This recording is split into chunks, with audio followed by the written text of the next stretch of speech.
आजकल कहीं आना जाना कितना आसान हो गया है। बस गूगल मैप पर लोकेशन डालो और रास्ता आपके सामने। कितनी ही कुरियर और टैक्सी सर्विसेज अब इसी डिजिटल मैप आधारित जियो स्पेशियल तकनीक के सहारे काम कर रही हैं। लेकिन देखा जाए तो इसकी शुरुआत भी उन्हीं मानचित्रों से हुई है जिन्हें हम किताबों और चार्ट में देखते पढ़ते आए थे। अब जिन देश विदेश और क्षेत्र विशेष के मानचित्र हमने देखे थे, उनकी भी तो कहीं ना कहीं से शुरुआत हुई होगी। तो चलिए आज हम यही जानते हैं कि मानचित्र बनाने की शुरुआत कब और कैसे हुई। किसी भी स्थान की फिजिकल स्थिति और वहां उपलब्ध चीजों को एक समतल सतह पर रेखांकित करना मानचित्रण है, जिसे देखकर उस स्थान के आकार, दूरियों, भौगोलिक स्थिति और मौजूद सभी विशेषताओं का अंदाजा हो जाए।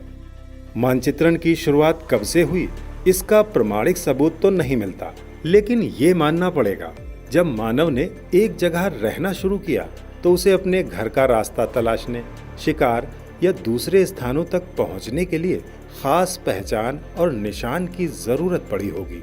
उसने शुरुआत चिन्हों से की और उन्हें याद रखा, जिन्हें मानसिक मानचित्र कह सकते हैं।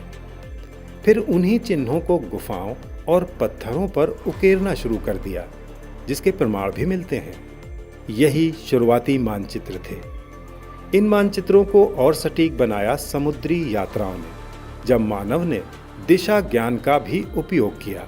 मानव ने अपने अनुभव को दूसरे मानवों और अगली पीढ़ी के लिए नक्शों के रूप में छोड़ना शुरू किया और यही भूगोल बन गया। सबसे पहले ज्ञात मानचित्र लगभग 17,000 ईसा पूर्व के हैं, जिनमें तारामंडल, पर्वत, नदियां और अन्य भौतिक संकेत शामिल हैं। 600 ईसा पूर्व में बेबीलोनियन वर्ल्ड मैप बनाया गया था, जिसे पृथ्वी का पहला चित्रण माना जाता है। देखा जाए तो बेबीलोन ने सटीक सर्वेक्षण और चित्रण में अपना अहम योगदान दिया। वहीं फोनीशिया समुद्री यात्राओं के वर्णन में अग्रणी रहे। यूनानियों और रोमन जिज्ञासुओं ने मानचित्रण के लिए कागज का उपयोग शुरू किया। ईसवी सन में इन मानचित्रों का विस्तार होना शुरू हुआ और उनमें एक रूपता आई। इसका उदाहरण है 90 से 168 ईस्वी में क्लॉडियस टॉलेमी द्वारा लिखा गया गाइड टू जियोग्राफी ग्रंथ। इसके 8 खंडों में दुनिया के लगभग 8,000 स्थानों का नाम और अनुमानित दिशा ज्ञान शामिल था। अरब दुनिया में भी इस पर काम हो रहा था।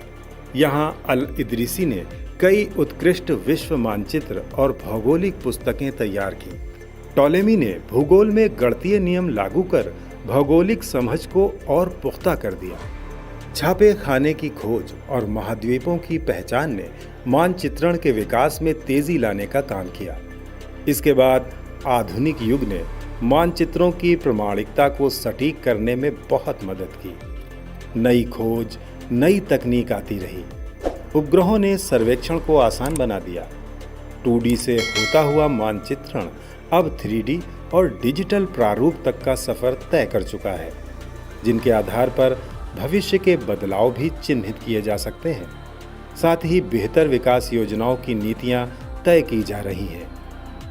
तो इस पूरे विकास का श्रेय उस पहले मानव को जाता है, जिसने रास्ते तय करने के लिए पहला निशान लगाया होगा।